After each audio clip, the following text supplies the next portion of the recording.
Yo, what's going on, guys? Today, I just wanted to talk about all the things I really hate in Spacelords. Stuff that I hope gets fixed in the future, and this is pretty much just a comprehensive list of everything that really sucks. For the first thing I want to talk about is quitting a match and how punishing it is to quit a match. This is something I've been looking at recently, and especially since it happened to me very recently. I was locked out of a game because of having to quit the match because the host that was hosting the match had like a 56k modem or something. Like he was living back in the early 2000s. It was pretty crazy. Like I was constantly rubber banding. There was no way I could possibly fight the mobs. There was nothing. So I had to either endure it or rage quit. So I chose rage quit. And, you know, the really funny thing about quitting a match is that you can't actually quit a match. Because when you try to quit a match, it will end up taking you back to the main menu and it would say, hey, there's already a game in progress. You need to join your game. And there's no way to get out of that. So pretty much you're forced to get back into that match that you just quit in order to complete it. Like it needs to fully complete. And I know what you're thinking right now. Hey, why don't you just click on the surrender button? Well, you can click on the surrender button all you want. It's not going to mean that everybody else is going to be on the same page as you. Maybe they're not suffering and maybe they're doing okay, especially the host. The host is going to be perfect. So, yeah, that's not really an option. So pretty much your only option from then on is to suicide over and over, especially if you're playing as a raider. Just suicide 20,000 times until the raiders get the point and you'll end up failing the match. You know, and that's pretty sad to do something like that. And it's really griefy to do things like that.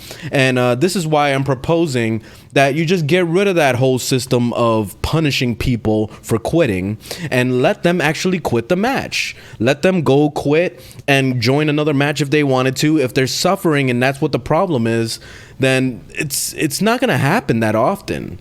You know what I mean? So if somebody, let's say, abuses the system, and I would say give them a 3-strike rule. 3 strikes, and then you're banned for 5 minutes. And then it escalates from there. So the more you keep quitting, that tells basically the server that there's, you know, this guy is just being an asshole and he just wants to quit every single match because it's not going the way he wants. You know, so that's the way it should be, at least in my head. You know, like it should be a little bit more lenient. Second thing I want to talk about is the matchmaking. The matchmaking system is really stupid, and especially when it's tied up with this whole MMR and the difficulty and all that stuff, which that's gonna be the next thing I talk about.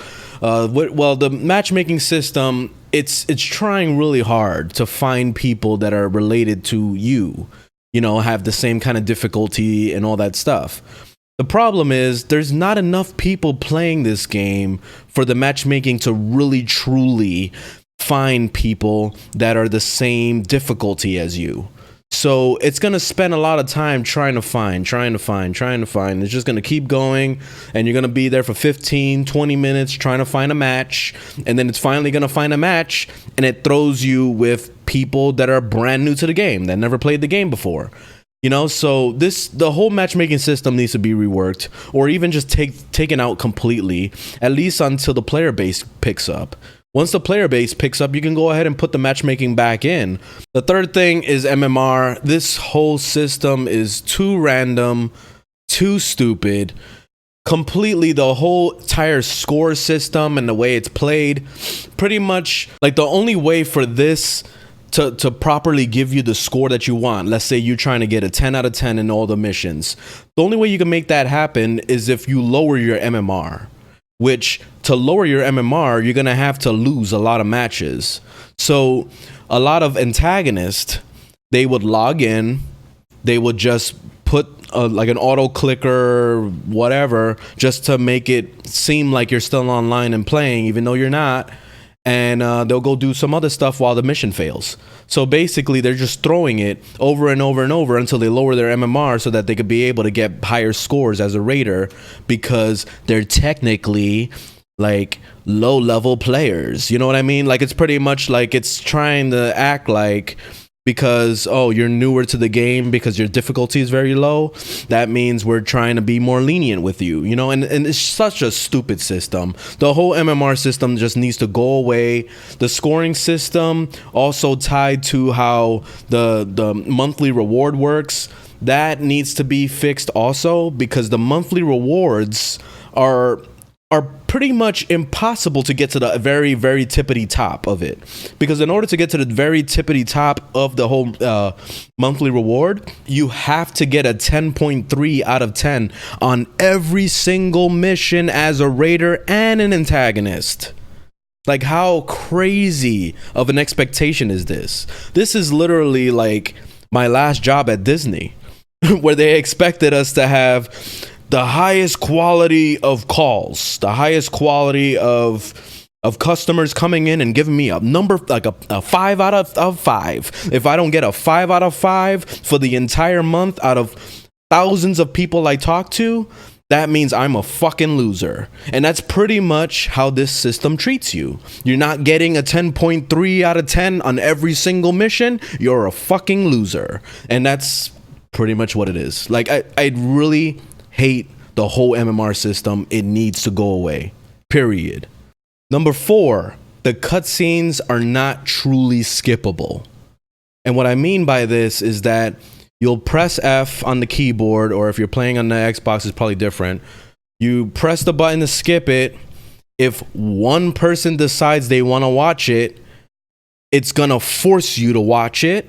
Or you can press skip and somebody is still like loading in the background, or whatever is going through on their internet, or whatever the determination of that whole thing comes to play, it will end up still playing the whole entire cutscene, even though it says skipping cutscene on the bottom. Like, like, this is the most frustrating thing on the whole planet Earth. I've seen every single cutscene 17 million times. I don't need to see the cutscenes anymore. I already know everything by heart. I already know what Constantine is gonna say to Herrick. I already know what Alicia is gonna do when she's bending over and then Lycus comes up behind her. You know, like, it's all the same shit every time. And I just want to be able to skip the cutscene and get to the gameplay and just start playing.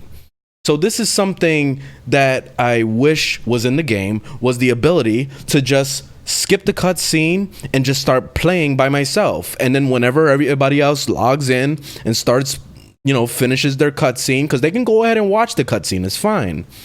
If they stay and watch the cutscene, they're just watching it while the rest of the people that skipped it are just playing, you know? And it should just be like that.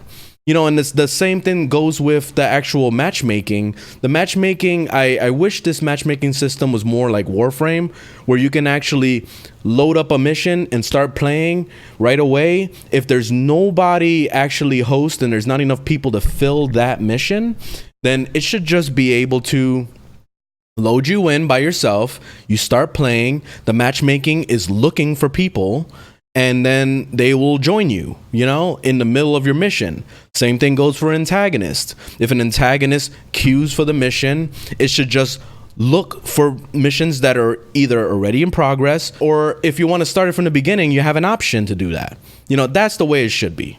And the last thing I wanted to talk about is overall the whole grindiness of the whole entire game. This is something that is the deciding factor on whether or not somebody keeps playing the game or quits. And usually when someone sees how grindy a game is within the first hour or two, they're gonna see whether or not they want to keep playing it or not. And this is something that Spacelords really, really needs to fix, because there's been a lot of updates lately, like with this newest update and then the one with the rewards galore.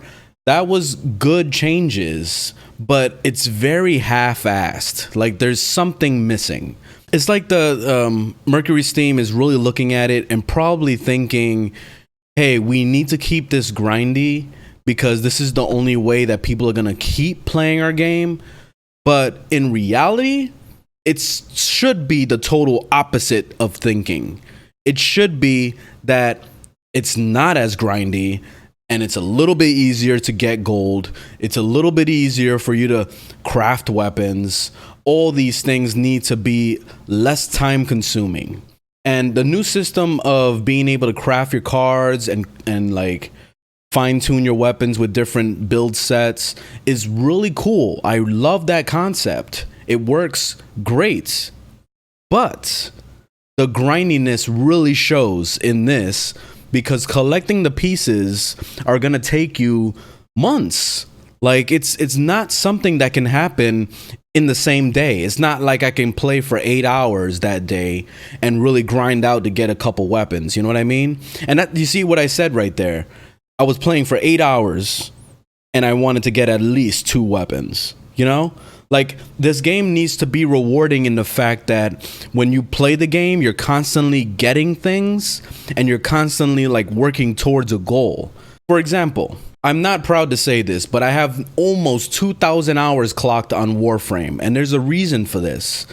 On and off, I've been playing this game for years, and it's because the game always felt like you were working towards a goal. I'll go to a certain planet. The planet drops the item that I need for my weapon. I'll grind the shit out of that planet until I get all the equipment that I need. And then I'll go to my crafting table, put it to craft it. And usually for that game, it takes the days, just like the Spacelords is trying to do right now, taking days for you to craft stuff. And then once you get your weapon, you can have fun and play it. You know, like there's always, with that game, it always felt like you were getting something. You can play for an hour a day and still feel like you're working towards a goal.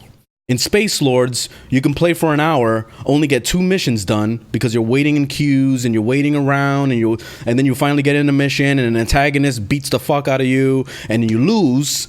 You get a 1.5 out of 10 and you get nothing. The game shits on you for losing. And this is the biggest problem with Spacelords, is that the grind has a lot to do with how well you play the game. So if you have a crappy team and you go in and you're trying to do your daily, especially the one where you have to open the chest once per day, that mission I always have the worst time, because if I don't play with friends or with people that I know, I'm like 90% chance to lose. Like it's really obvious every time. This morning, I lost a match due to lag because the host had the crappiest connection on the planet Earth. The day before, I lost because I had a team of brand new players. And there's nothing wrong with playing brand new players. I would love to just show them how to play. Like I am fully open with being accepting with new players. But when it has a lot to do with how you're going to be rewarded, it gets to the point where veteran players that have been playing for a long time don't want to have to deal with a new player because they know that they're going to fuck up their run and they're not going to get their treasure. You know, so this is something that Mercurysteam, please, you really have to take that into consideration. Like, really play your game and see what the problem is from scratch. A new player that comes in and starts playing the game, doesn't have any weapons or characters, and has to play for 2-3 months to finally start seeing stuff happening is bad. That's really bad. That drives people away. No amount of love for a game is going to make you stick around if you're going to have to play for months and months and months to get the stuff you want. You know, I play video games to escape real life. In real life, I'm grinding my ass off to try to survive, to pay rent, to pay my bills, to pay my car. I don't want to have to deal with that kind of stress in a video game. So that really needs to change. That's something that's the grind is definitely like the worst part of this whole entire game. And yeah, this is the stuff. This is the reason why we only have like peak times of like 50 people playing this game, because it's just no one's sticking around to play it because they see it's too grindy. So anyway, but that's the full list of everything that I didn't like about Spacelords. And let me know in the comments what you think. If you have anything else to add. I don't mean to rip on this game, and it's not something I'm trying to do. I just want to show the developers and everybody that even watches this video why Spacelords is bad right now.